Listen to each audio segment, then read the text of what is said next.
하나님의 위로, 하나님의 은혜가 여러분들 가운데 함께 하시기를 주님의 이름으로 축원합니다. 우리가 에레미야서를 다 읽고 에레미야 애가로 넘어갔는데요. 에레미야 애가는 아마도 예루살렘 성전이 파괴되는 것을 눈으로 직접 목격한 자가 이 글을 쓴 것으로 봅니다. 그래서 전통적으로 이 글은 에레미야가 썼다. 에레미야, 눈물의 선지자 에레미야, 오늘 본문의 말씀에서도 눈물이 난다는 이야기를 여러 차례 반복하고 있습니다. 16절에 보면 이로 말미암아 내가 우니 내 눈에 눈물이 물같이 흘러내리며 나를 위로하여 내 생명을 회복해 줄 자가 멀리 떠났도다. 그 환난, 그 고통, 그 아픔, 그 죽음, 그 어린 자녀들이 죽어가고 청년들이 끌려가는 그 모습을 목격하고 너무너무 가슴이 답답하고 어떻게 표현할 수 없는, 그래서 아마도 그 즉시에는 너무 슬프고 너무 고통스러워서 아무것도 하지 못하다가 아마도 어느 정도 시간이 흐른 다음에 이 글을 쓰지 않았을까. 그런데 오늘 여기 예루살렘의 모습 1절에서 이 슬픔에 대한 이런 이야기를 합니다. 1절은 다시 한번 읽어볼까요? 1절을 슬프다 이 성이여 전에는 이 사람들이 많더니 이제는 어찌 그리 적막하게 앉았는고 전에는 열국 중에 크던 자가 이제는 과부같이 되었고 전에는 열방 중에 공주였던 자가 이제는 강제노동하는 자가 되었도다. 전에와 이제의 모습, 전에는 그 아름답고 그 많은 사람들이 붐비던 그곳이 지금은 적막하게 사람도 없고, 그리고 이제 공주였던 자가 지금 막노동하는 사람으로 변한 그런 모습을 여기에서 이야기합니다. 자, 우선은 이 말씀을 보면서 저는 이런 느낌이 들어요. 이 죄를 지으면요, 이게 어느 선에서 끝내야 돼요. 그래야 삽니다. 그런데 이게 어느 시점을 넘어서면 이게 문제가 심각해지는 겁니다. 그래서 우리 옛말에 그런 말이 있습니다. 꼬리가 길면 어떻게 돼요? 밟힌다고 합니다. 어떤 못된 짓을 할 때에 사람들은 어느 선에서 좀 이렇게 정지하고 이거 잘못됐구나 깨닫는 사람들에게는 길이 있습니다. 그러면서 자기 삶 고치는 거예요. 근데 그렇지 않고 계속 가면 결국 망하는 거예요. 그래서 망하기 전에 돌이켜야 됩니다. 이미 예루살렘 같은 경우 선지자들을 통해서 그렇게 많이 경고했어요. 그렇게 많이 하나님의 말씀을 전하면서 여호와께 돌아오라고 말씀했어요. 끝까지. 예를 들면 예루살렘이 점령되기 바로 전까지도 하나님은 에레미야를 통해서 시드기야 왕에게, 백성들에게 하나님의 말씀을 외쳤습니다. 비록 그들이 이게 예전처럼 그렇게 풍요롭지는 않더라도 그들이 지은 죄에 대한 대가, 그게 얼마나 혹독한지를 그들은 못 느꼈던 거예요. 그 혹독함, 그 혹독한 고통을 그들이 견딜 수 있을까? 견딜 수 없거든요. 그럼 그 전에 그 하나님의 진노를 받아들이고 그리고 그 죄악을 인정하면 그 다음부터 길이 열립니다. 그러니까 마지막 돌이킬 수 없는 상황까지 가기 전에 돌이키는 것이 지혜입니다. 그래서 우리에게는 하나님께서 예수님을 통해서 회개라는 것을 가르쳐 주셨어요. 회개는요, 우리가 살아있는 한 돌이킬 기회가 있는 겁니다. 근데 오늘 여기 시편 기자도 이제 그 슬픔을 노래하면서 몇 가지 우리에게 시사하는 바가 있어요. 지금 아직도 지금 살아서 하나님을 향해서 노래할 수 있다라고 하는 것은 소망이 있다 없다? 있다는 얘기지요. 아직도 살아있는 거예요. 정말 죽은 시체 같지만 그래도 생명이 붙어 있는 거예요. 그러면 살릴 수 있는 겁니다. 사는 방법이 있어요. 첫째는요, 죄를 인정하는 겁니다. 죄를 인정할 때에 그때부터 하나님의 은혜가 우리 가운데 임하기 시작해요. 우리 20절 한번 볼까요? 20절 같이 한번 20절 같이 읽어봅니다. 여호와여 보시옵소서 내가 환난을 당하여 나의 애를 다 태우고 나의 마음이 상하오니 나의 반역이 심히 크미니이다.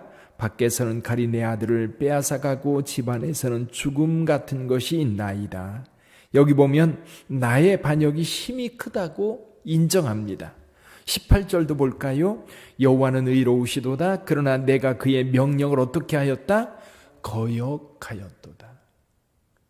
지금 이 환난이 왜 왔는지 알아요. 알면 인정하는 겁니다. 그래요, 맞습니다. 내가 이 고통을 당하는 것, 하나님께서 나에게 이렇게 진노하는 것은 내가 이렇게 행동했기 때문입니다라고 분명하게 인정하면 거기서부터 소망이 생기기 시작해요. 거기서부터 길이 열리기 시작해요.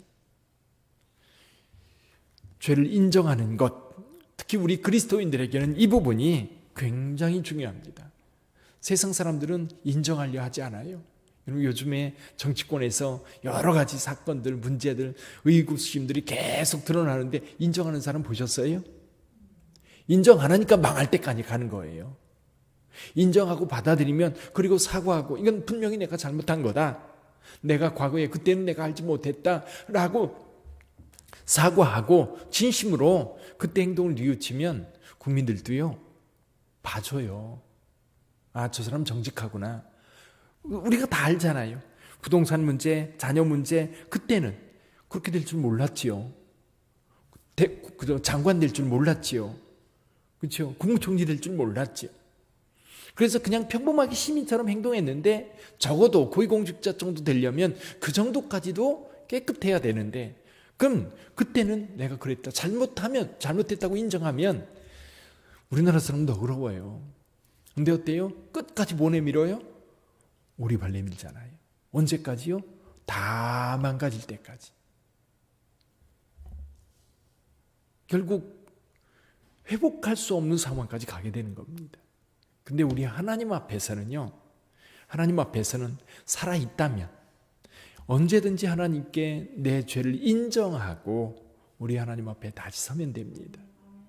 두 번째는 단순히 인정하는 것만이 아니라 슬퍼하는 거예요. 괴로워하는 겁니다. 슬퍼하고 울어야 돼요.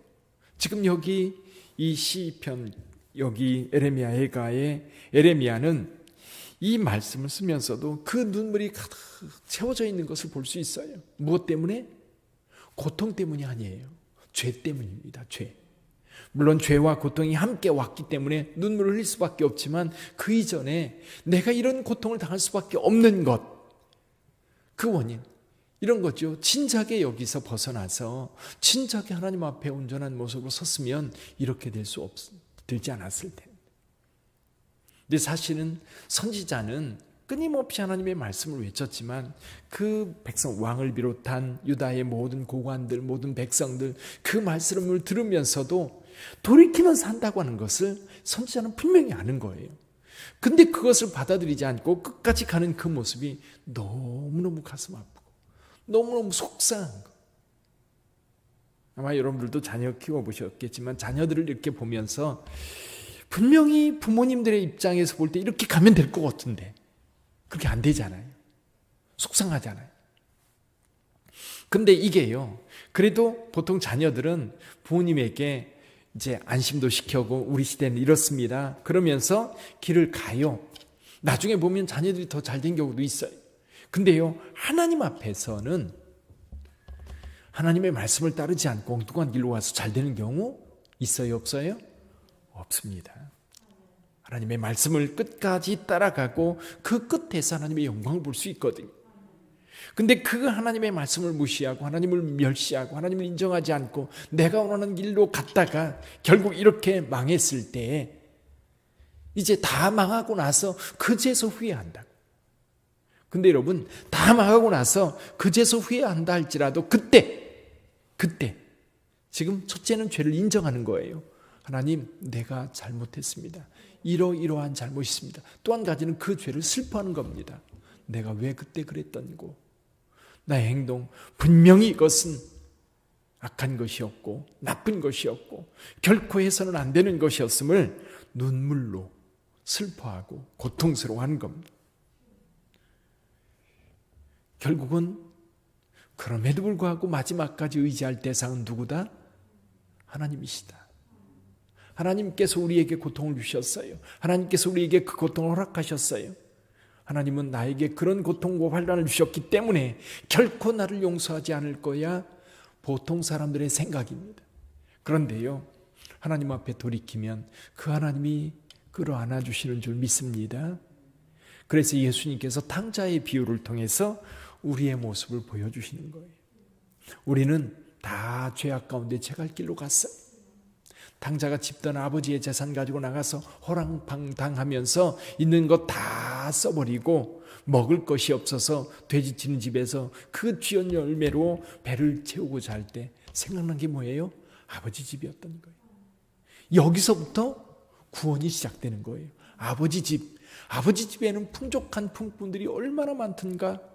아들로 생각하는 게 아니라 그래도 아버지 집에 가야 먹고 살겠다. 그래서 아버지 집으로 돌아옵니다. 근데 아버지는요, 그 아들 가서 고생하는 거 뻔히 합니다. 말을 해도 말을 안 들어요. 분명 아버지는 종아리를 때려서라도 그 죄악 가운데 빠지지 않도록 할 만할 거예요. 근데요, 인간은 인격자예요.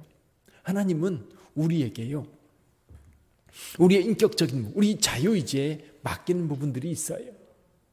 우리가 선택해서 주님의 길을 가야 되는 거예요. 우리는 로봇가 아닙니다. 강제로 끌어앉혀 놓는다고 해서 이 인간이요, 가만히 있지 않아요. 그리고 또 여기 있으면서 마음은 딴 데 가 있는 그 모습 결코 아름답지 못하거든요. 그런데 아들이 돌아올 때는 어떤 상황이든지, 거지가 되었든지 폐인이 되었든지, 아버지는 그 아들이 돌아오기만 하면 언제든지 끌어안고 언제든지 회복시켜주는 것이 아버지예요. 그게 우리 하나님이세요. 그러니까 우리에게는 늦었다고 말할 데가 없어요. 우리 하나님 앞에서는 어느 순간 어느 때든지 그때 깨달았으면 그때 돌아오면 돼요. 가능하면 너무 늦지 않게 오는 게 좋아요. 여러분 주변에 있는 분들 믿음을 전할 때도 마찬가지예요. 너무 늦지 않게 오는 게 중요해요. 그래서 옛날에 무디가 어린이들을 전도하면서 한 얘기가 있습니다. 어른 전도하는 것도 중요하다. 어린이 전도하는 건 더 중요하다.